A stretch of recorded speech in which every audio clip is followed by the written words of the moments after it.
I don't see enough coverage on what's happening in Nigeria. That a Christian genocide in Africa's most populous country has escaped global attention. Right? What's going on in Nigeria? So a lot of the Christians are actually being attacked. So do you know of something called Boko Haram? No. Have you ever heard of that? No. Okay. So Boko actually means book, but later on it means Western education, and haram, as we know, basically means forbidden or sin. Right. So Western education is sin or is forbidden, right? So that was the group, and they formed in the early 2000s, shortly after 9/11, so in 2002. Right. And it was led by someone called Muhammad Yusuf. He was in power all the way up until 2009. In 2009, they grew and it was much more bigger and powerful. Yeah. He died. And then Abubakar Shakur came through and he was even more aggressive. Now, since he's been in reign, 100,000 people have died. 18,000 churches have been burned. And if we're speaking about this year, 7,000 Christians have died. So my question really is... But why is that? Why isn't the media speaking about this? Why isn't there enough coverage on this? We see a lot of things being spoken about when it comes to Gaza, when it comes to Israel, Palestine. But why are people not speaking about what's happening in Nigeria? It's an interesting one. It's crazy. You've just educated me there as well. I'm even sweating because it's a hot topic. It's a hot topic, It's bro. a hot topic. It's yeah, I think you need to create awareness on that, like what's going on. It's I ridiculous. think you need to create awareness on it. And the videos that I've been seeing, Tristan, the videos, like these Christians are still going to church and their church is burnt down. Look at that. They're refusing. Holy moly. God bless them. Look at this. We praise your name. Wow. You can stop it right. Are they going into like the burnt down church? The burnt down church, bro. And they're still praying. And they're still praying. And they're still praying. So it's like... That's their only hope, bro. Bro, it made me think about my faith. Do you get what I mean? It's like we have the ability to go to church comfortably. We know it's there. Yeah. But what about if it isn't there? Is our faith still intact? Are But we what do still I gonna... tell you all the time, Six? Don't let me get mad on this pod Bro, right get now. mad, Don't let me get because I'm What do I mad. tell you? God's always with you. You don't need the church there. But sometimes it's hard without it. You got to pray and you got to have people amongst you. The Christianity spirit, you got to have it around you. They've got each other. When they go there, they congregate, isn't it? And they've got each other. That's what they've got. So when they go there, it's just this is just the flesh. The church is just the flesh, but spiritually, they've got each other, bro, and God. That's why they're probably even still there, because they're praying to God. Because a lot of them have been annihilated, like what you said. They're being killed. So I think you lot, whoever's out there, and if this ever finds you, right, continue praying to God. Amen. Continue praying to God. Amen. And it doesn't matter if there's a church or not, but pray, faith and hope. That is going to keep you going. Yeah? Especially in survival moments. That's all you have. Do you feel me? No, I love that. I love that. Because I cannot even fathom what these people are going through. We can't fathom a lot of things, you know? Can't fathom it. And you know what? Speaking on that, we're getting deep now, but just like natural disasters, we don't know what a natural disaster is living in the UK. At all. Really? At all. There's sinkholes in China, or it was Thailand, one of the places, I think it was Thailand. They got sinkholes. The city's going underground. Like just these little things that I like to look at and cherish of my life, the little things that matter, the little things. I'm like, we don't even come across stuff like that. All we do is jump out our bed and we look at our phone and we see all this disaster amongst us. Every day you wake up and you turn your phone on, is it good? Is it good? But what I'm finding is there's a power in what the media choose to show. Of course, it's always been there. There's a power. Let's take it back. Let's take it back to the 90s. When they used to show Africa on TV, They used to show starving kids, right? Kids with flies all over their face. Yeah? Anorexic looking kids, children. That was their full promo on Africa, right? And when I've spoken to my boys and they're African, that's not all of Africa. But media chose to pick on the worst parts of Africa. And that's what media does. As I always say, they go to the negative part of things. Why? Because chaos sells. And I'm always going to stand on that.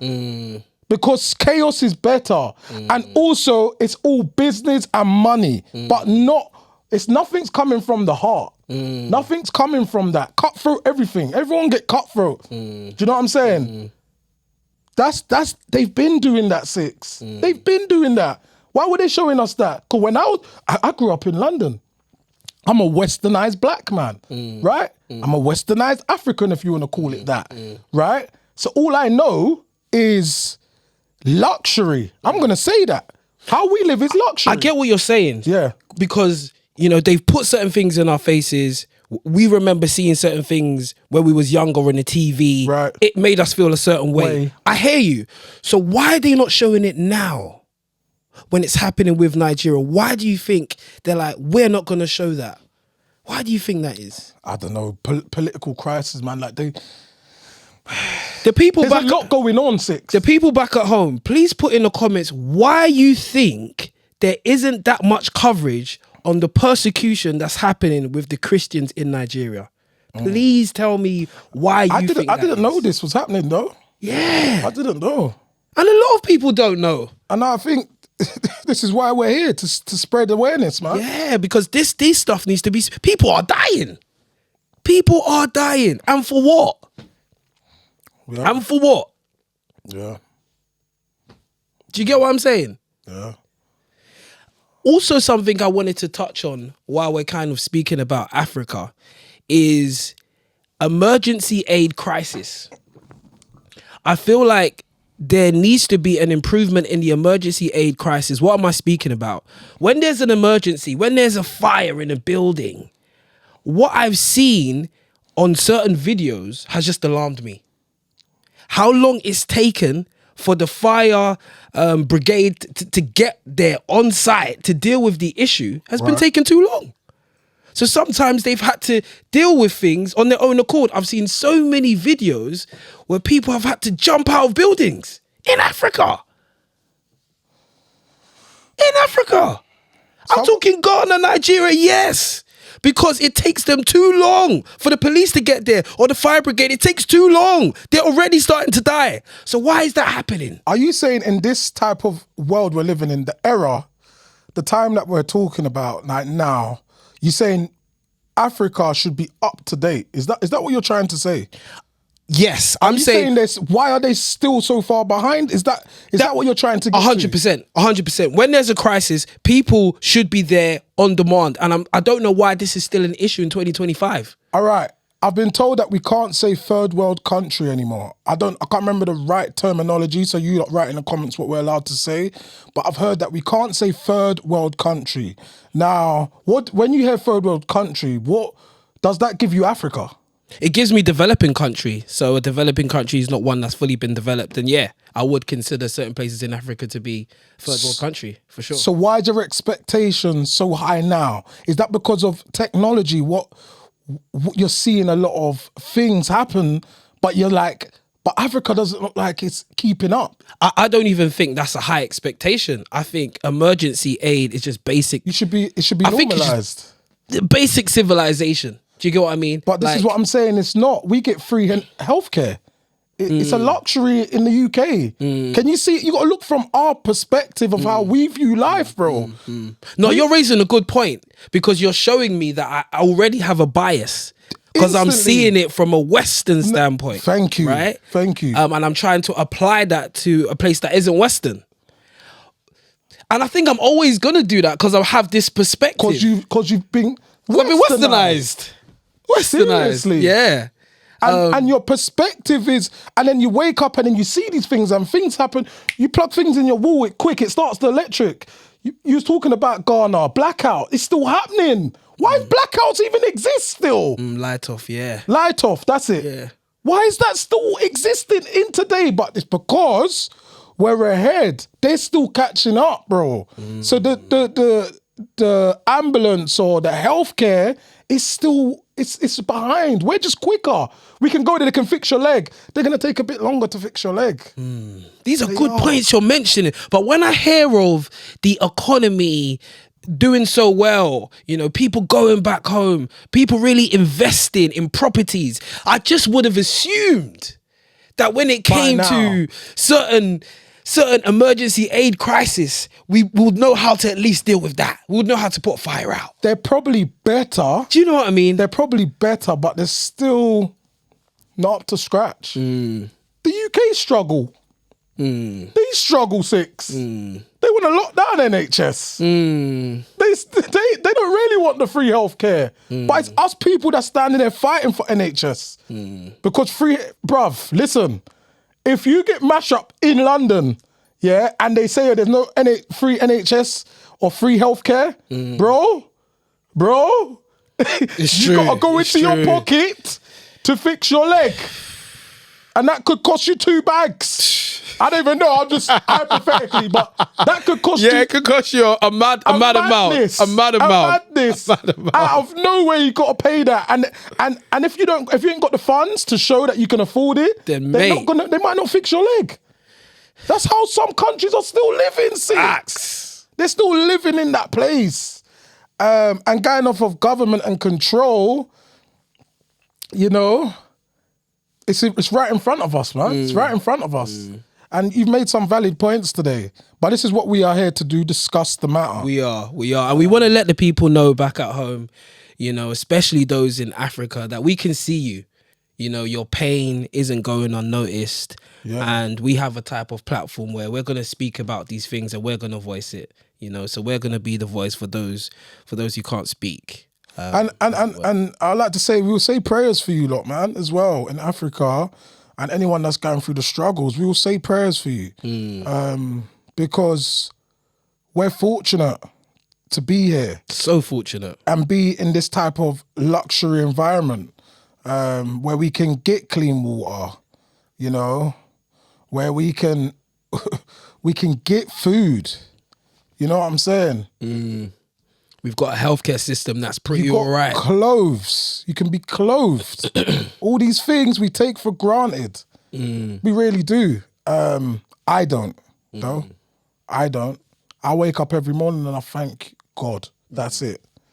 I thank God just to rise up, man. Because imagine if this Boko Haram was in the UK. Was here. I always think that. What if the Boko Haram was in the UK? That's why I brought up natural disaster 6. Because I always think stuff like that. I always think, what if we was at war? What was my point? You always think about this stuff. What about if we was at war? We're speaking about Boko Haram. What about if it came to the UK? What if the natural disasters was here? Bro, how would we can't deal with a little bit of rain. The UK struggles with a bit of rain. And then if snow comes, we're all like, you can't go work. The train stopped running. So if we have a natural proper disaster, what did we have the other day? Yesterday, it was like Storm Amy. I think we had a little Storm Amy, she come through. Yeah, I think it was Amy or Emma, one of the two you lot, yeah? But Storm Amy was here, and apparently she's a strong winds and at 80 miles per hour type of winds, licking down bins, and we're panicking over that. It's got to be broadcasted. But people in other places, bro, they got the floor going. And when I see that, I just think, whoa, man, you got to run for your life. This is... Natural disasters is dangerous, but I'm just... This Islamic terrorist group is what I'm going to call them. If they was in the UK, you'll be afraid to go to the gym. You'll be afraid to go to church. If you are a Christian, that is. You'll be afraid to go to work. You'll be afraid to maneuver freely. It's so funny because we're speaking about freedom, but we might forget that moving freely is a gift. Yes. Thank To you. be able to go on a bus is a gift, though. Yeah. To be able to catch a train is a gift, though. Yeah. Because some people can't do it. Yeah. They can't move freely. No. It's crazy. It is crazy, man. When I really thought about it, I was like, bro, I just be getting line backs. I can just get here. I can just hop on. You could just move. And some people can't even They leave their can't do yard. that. Yeah. They can't do that because of the danger. So just something to think about. So to sum Something that to think up, about. yeah, what you're saying is there's a group out there and they're killing Christians. They're absolutely killing Christians in Nigeria. Yes, they are. Yes, they are. Wow. Wow. That's a sad moment. It's so sad.